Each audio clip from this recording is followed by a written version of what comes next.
Vous êtes toujours dans Culture Média en compagnie de l'humoriste Christelle Chollet. On parle de son livre L'Entubé et on va mieux vous connaître avec le portrait pré-fame de Lisa Marie Marquez, le portrait de notre célébrité avant sa célébrité. Bonjour Lisa Marie. Bonjour Philippe, bonjour Christelle Chollet. Bonjour Lisa Marie. Vous êtes une artiste unique, aux talents multiples, un tourbillon d'idées et d'énergie, chanteuse, humoriste, comédienne, auteure. Mais comment en êtes-vous arrivée là? On va rembobiner et revenir ensemble sur ce qui vous est arrivé avant d'être célèbre. Christelle Chollet, vous êtes née à Toulouse, la plus belle ville du monde en toute objectivité. Je suis d'accord avec vous. Vous êtes toulousaine? Ouais. C'est pour ça qu'elle le dit. Quelle escroquerie. Vous passez votre enfance dans un petit village du Tarn, à Tauriac. Oui, tout à fait. Et depuis toute petite, vous avez envie de chanter et de danser. D'ailleurs, lorsque vous êtes enfant, vous dites que vous voulez devenir comédienne-chanteuse. Mais oui, pourquoi choisir Christelle Chollet?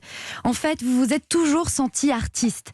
Déjà à 3 ans, vous vous retrouvez à chanter à des mariages. Ah oui. Non, c'est vrai. Mais oui, mais comment vous savez Elle ça en sait fait? tout. Mais c'est vrai, vous chantiez à 3 ans, c'est pas possible. Je montais sur les tables et j'avais mon petit micro Et vous avec chantiez le fil quoi? qui faisait...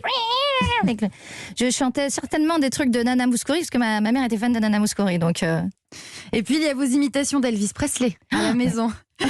Vous faites aussi tout le temps le clown, même lorsque votre maman vous inscrit à la danse classique. En tutu, vous faites rire tout le monde. ouais, alors ça a été un grand drame pour moi parce qu'à 4 ans, on a juste envie d'être une princesse avec son tutu, c'était pas possible en fait. Je me suis fait virer du coup. Mais parce que vous étiez l'idiote ou vous dansiez un petit peu à votre manière? Non, je pense que j'étais gauche malgré moi, je faisais rire malgré moi, ça m'est souvent arrivé.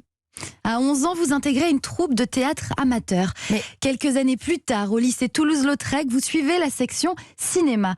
Vous apprenez à faire du montage, vous jouez des pièces comme Le Dindon, vous réalisez des courts-métrages comme Dessine-moi un mouton. Vous êtes... Incroyable, mais qu'est-ce que vous avez eu des tête qu'elle potes. fait. Non. Ah, mais Je Lisa ne Marie, dis pas. elle donne jamais ses sources. Vous êtes aussi déléguée de classe, toujours prête à défendre vos camarades pour leur éviter l'exclusion, par exemple. Ou le premier jour des épreuves du bac, vous faites un sitting, vous retardez le début de l'épreuve de philo pour permettre à votre camarade qui a eu une panne de réveil d'arriver à temps. C'est pas vrai. Mais Et ça a marché? ouais, ça a marché. Mais c'est alors dingue. ça, Il y avait combien d'élèves? il devait y avoir 30 élèves et j'ai mon meilleur ami Olivier Bénard, n'est-ce pas Ouais. Olivier, était en retard et je savais que si les gens rentraient dans la salle, si les élèves rentraient dans la salle, c'était fini pour lui. Il était disqualifié. C'était l'année prochaine pour Et lui. vous avez expliqué ça à tous les Oui, élèves? j'ai dit écoutez, il y a mon pote qui... En plus, on n'avait pas de téléphone portable à l'époque. Donc moi, j'allais à la cabine, j'appelais sa mère, je dis qu'est-ce qu'il faut? Il est parti, machin. Il est arrivé 5 minutes avant et tout le monde a attendu devant la classe avant de rentrer. Oui, ça c'est un grand souvenir. Après le bac se pose la question des études supérieures. Vous faites croire à vos parents que vous vous inscrivez à la fac et vous passez l'audition du Conservatoire d'art dramatique de Toulouse. Là, vous présentez 2 textes.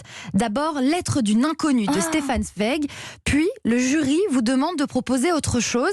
Et là, vous jouez Zézette du Père Noël est une ordure. Mais comment vous savez mais vous ça? n'allez pas le dire jusqu'à la fin. Elle sait Non tout. mais c'est incroyable, Mais- oui c'est tout à fait ça. Ouais. Je me rappelle comme si c'était hier de cette audition. En plus j'avais la pression parce que j'avais dit à mes parents je suis à la fac et en fait je passais le concours du conservatoire et je me disais si je l'ai pas qu'est-ce que je vais faire quoi? Je vais leur dire bah non j'ai rien. J'ai eu le conservatoire mais c'est vrai que j'ai travaillé longtemps avec un comédien à l'époque, Lettre d'une inconnue, qui est un texte assez triste. Et derrière, il m'a demandé autre chose et j'ai fait Zézette. Au conservatoire, vous commencez par le registre classique, mais vous n'êtes pas une tragédienne. Votre potentiel comique vous rattrape.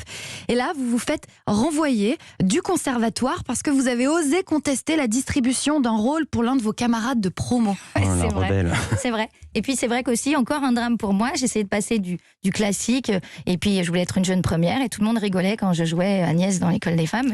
C'était pas possible quoi. On se demande Donc, bien pourquoi. bah écoutez, voilà, d'où le livre. Alors vous quittez la Ville Rose pour tenter votre chance dans la Ville ville Rose. des Lumières à Paris. Vous chargez vos affaires dans le camion de votre père qui est frigoriste de profession et vous débarquez dans la capitale. Vous décrochez d'abord un job d'ouvreuse dans un cinéma parisien, mais vous ne faites pas que vendre des bonbons dans les allées, vous faites aussi le show. Comme ce jour où une panne d'électricité provoque la colère des spectateurs.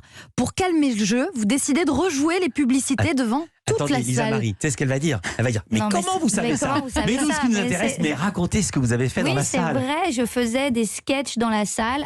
À l'époque, il y avait une pub qui s'appelait une pub de Chocoletti, hein, c'est des chocolats. Ouais. Et il y avait une danse avec un cygne, et ça faisait pa, ba, ba, ba, ba, ba, comme ça on voyait des danseuses passer sur l'écran.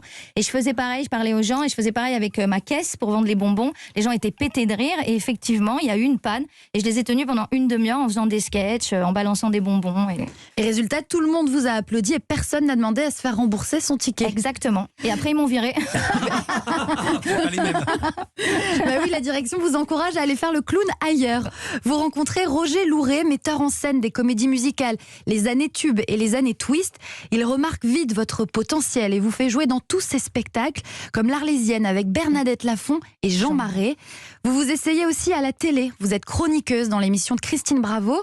Vous êtes aussi meneuse de revue au Casino de Deauville. Oui. Et puis vous passez des auditions pour décrocher un rôle dans des comédies musicales, mais vous vous faites systématiquement recaler. Alors, vous décidez d'en monter une qui vous ressemble. En mai 2006, dans une galerie d'art parisienne, vous jouez pour la première fois votre spectacle, L'Empiaffé, un one-woman show musical qui mélange humour décalé et les tubes d'Edith Piaf avec une énergie phénoménale et contagieuse. Christelle Chollet, l'aventure ne fait que commencer. La suite, on la connaît et moi, je m'arrête là. Wow, merci beaucoup. Merci beaucoup, c'est Applaudissements de incroyable. Christelle Chollet. Bravo Hein d'être montée de la Ville Rose. Parce que c'est impressionnant, vraiment. Merci beaucoup, Lisa Marie. Merci beaucoup, mais vous racontez des choses absolument incroyables aussi sur votre enfance dans ce Je livre. suis un peu bouleversée Ouais. parce qu'avec toutes les infos qu'on a données là, je ne sais pas comment vous avez fait. Franchement, Lisa, c'est hallucinant. Hallucinant. Je peux partir maintenant, ça y est, merci. Vous pouvez partir. Vous savez quoi? Alors qu'on marque une pause, et puis je vais raconter la manière que vous avez de relire les comptines enfantines. Ça fait froid dans le dos, j'avais jamais vu les choses comme ça. Lisa Marie Marquez, quel plaisir de voir ici. Mais comment vous savez ça? Culture Média continue avec Christelle Chollet.